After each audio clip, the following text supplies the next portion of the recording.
ہمارے چینل کو سبسکرائب کریں، بیل آئیکن کو دبائیں، لائک کریں، کمنٹ کریں اور شیئر کریں اپنے دوستوں کے ساتھ۔ السلام علیکم دوستو، میرا نام ہے جنید تاج اور آپ دیکھ رہے ہیں پاک ٹی وی کراچی۔ دوستو، ایک وقت تھا کہ مسلمان کے لیڈر بھی بہت ایمان والے اور طاقتور ہوا کرتے تھے، جو اپنی قوم اور مسلمانوں کے حق میں بولا کرتے تھے۔ یہ کوئی زیادہ پرانی بات نہیں بلکہ کچھ دہائیاں پہلے کی بات ہے۔ ان لیڈروں میں ذوالفقار علی بھٹو، شاہ فیصل، صدام حسین، آیت اللہ خامنائی، کرنل قذافی جیسے عظیم لیڈر شامل تھے۔ ان کے بعد امت مسلمہ محروم رہی۔ پھر ایک لیڈر آیا جس نے آ کر امت کی باغ دوڑ کو سنبھالا۔ وہ کوئی اور نہیں، ترکی کا ایک بچہ تھا جو مدرسے میں تعلیم حاصل کرتا تھا۔ دوستو، ترکی عالم اسلام کے حساب سے ایک بڑی حیثیت رکھتا ہے۔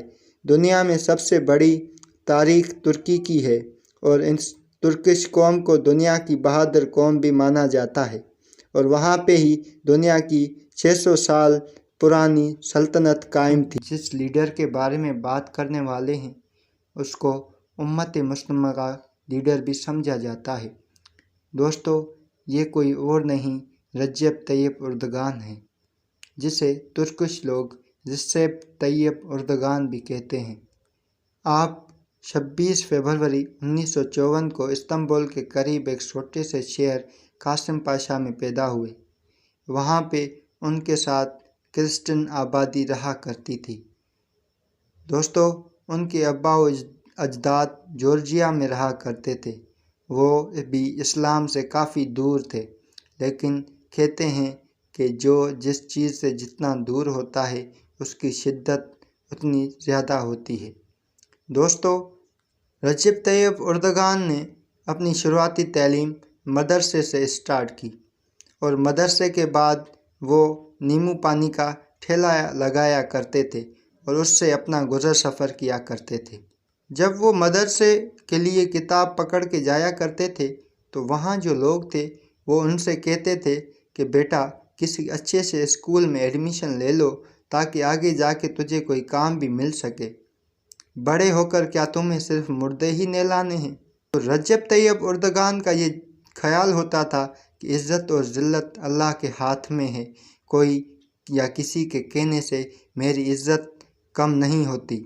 سو وہ کہا کرتے تھے کہ میں ان کی باتوں پر دھیان نہیں دیتا تھا اور اسے ٹال کر اپنے آپ کو مصروف کر لیتا تھا۔ دوستو، 1973 میں انہوں نے قرآن پاک حفظ کیا۔ 1978 میں انہوں نے ایمن اردگان سے شادی کی۔ ان سے ان کو 4 بچے بھی ہوئے۔ 1970 میں ترکش قوم اسلام سے بہت دور ہو چکی تھی۔ اسی کی وجہ سے ہی آپ نے اسٹوڈنٹ یونین میں شمولیت اختیار کی اور آپ اسلام مخالف ہر بات پہ آواز اٹھاتے تھے۔ دوستو، 1976 میں وہ اسلامی نیشنل پارٹی کے سربراہ ہوئے۔ 1981 میں انہوں نے مرمرہ یونیورسٹی سے بزنس ایڈمنسٹریٹر کی ڈگری بھی کی ہوئی تھی۔ 1991 میں وہ پہلی بار عملی طور پر سیاست میں آئے۔ دوستو، ترکی میں اس وقت اسکارف پہننے پہ پابندی ہوا کرتی تھی اور اسلامی تقریر کرنے پر بھی پابندی تھی، اور ترکی کو وہاں پہ معاہدہ لوازان کی تحت سیکولر مانا جاتا تھا، اور وہاں پہ جو بھی اسلام پھیلانے کی بات کرتا تھا اسے سزا دی جاتی تھی۔ 1994 میں وہ استنبول شہر کے میئر بنے اور 4 سالوں میں انہوں نے استنبول شہر کی تاریخ ہی بدل ڈالی۔ اس کے سارے مسئلے حل کر دیے، جن میں بڑا مسئلہ پانی کا، ٹریفک کا اور گندگی کا تھا۔ دوستو، 1997 میں رجب طیب اردگان نے ایک ترکی شعر کی شاعری کو لے کر تھوڑا سا تبدیل کر کے پیش کیا تھا، جس کا ترجمہ کچھ یوں بنتا ہے کہ یہ جو مسجدیں ہیں یہ ہمارے قلعے ہیں، یہ جو گنبد ہیں یہ ہمارے دستار ہیں، اور یہ جو مینار ہیں وہ ہمارے سپاہیوں کے ایمان کی نشانی ہے۔ دوستو جیسا کہ میں نے آپ کو بتایا کہ اس وقت اسلامی تقریر کرنے پر پابندی تھی، اس کے بعد رجب طیب اردگان کو میئر کی سیٹ سے ہٹا دیا گیا اور فارغ کر کے انہیں گھر بھیجا گیا اور ان کے اوپر کیس کر کے 10 مہینے کی سزا بھی ہوئی، لیکن وہاں کی غیور عوام نے ان کا ساتھ دیا اور پھر سزا کو کم کر کے 4 مہینے کر دی گئی اور انہوں نے وہ سزا خوشی خوشی قبول کر لی۔ اس کے بعد انہوں نے جسٹس اینڈ ڈیولپمنٹ پارٹی کی بنیاد رکھی۔ 2002 میں انہوں نے پہلی بار پارٹی لیڈر کی حیثیت سے ایک الیکشن میں حصہ لیا اور وہاں پہ 34 کے حساب سے ووٹ لیے۔ اس وقت ترکی کی اسٹاک ایکسچینج میں 7% کا اضافہ ہوا، لیکن اپوزیشن پارٹی والوں نے ان پر کیس دائر کر دیا اور پھر وہ اس وجہ سے پرائم منسٹر نہیں بن پائے۔ پھر انہوں نے اپنی پارٹی کے وائس پرسن کو پرائم منسٹر بنایا۔ دوستو اس کے بعد الیکشن کمیشن نے رجب طیب اردگان کی سیٹ کو کینسل کروا کر اسے دوبارہ الیکشن کے لیے رکو کر دیا۔ پھر بھی رجب طیب اردگان نے 84 کے حساب سے ووٹ میں کامیابی حاصل کی اور دوبارہ پارلیمنٹ میں پرائم منسٹر بنے۔ 2007 میں جب وہ ملک کے صدر کے لیے آئے تو جگہ جگہ احتجاج ہونا شروع ہو گیا۔ آپ نے اس وقت بھی اپنے نائب عبداللہ گل کو وہاں پر امیدوار کھڑا کیا اور 2011 میں انہوں نے 387 سیٹوں سے جیت لیا اور اس کے بعد 28 اگست 2014 میں وہ ترکی کے صدر بنے۔ دوستو یہ پہلے صدر تھے جو ووٹ کے حساب سے ترکی میں قیادت کر رہے تھے اور یہ ترکی کے 12ویں صدر بھی تھے۔ دوستو اب کے الیکشن 2023 میں آئیں گی اور 2023 کے مطابق رجب طیب اردگان کا یہ کہنا ہے کہ ترکی 2023 میں وہ والا بیمار ترکی نہیں رہے گا، وہ اپنے دریاؤں سے اور سمندروں سے گزرنے والے ہر جہاز سے ٹیکس لے گا، وہ اپنے کھوئے ہوئے وقار کو قائم کرے گا، وہ خلافت کو دوبارہ قائم کرے گا، وہ اسلامی دنیا میں مسلمانوں کے مسئلے اجاگر کرے گا اور مسلمانوں کو یکجا کرے گا اور خلافت کے جو بھی حصے تھے انہیں واپس لینے کی پوری کوشش کرے گا۔ دوستو جیسا کہ عالمی طور پہ پوری دنیا جانتی ہے کہ یہ بندہ جو کہتا ہے اسے کرتا بھی ہے۔ دوستو اس کے علاوہ رجب طیب اردگان کی بہت سارے کارنامے ہیں جو میں آپ کو بتانا چاہوں گا۔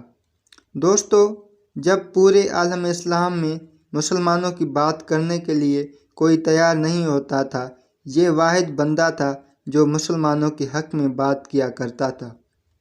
دوستو جب برما میں ظلم ہوا تب سب سے پہلے اسی بندے نے اپنی فوج اور اپنی امداد بھیجی۔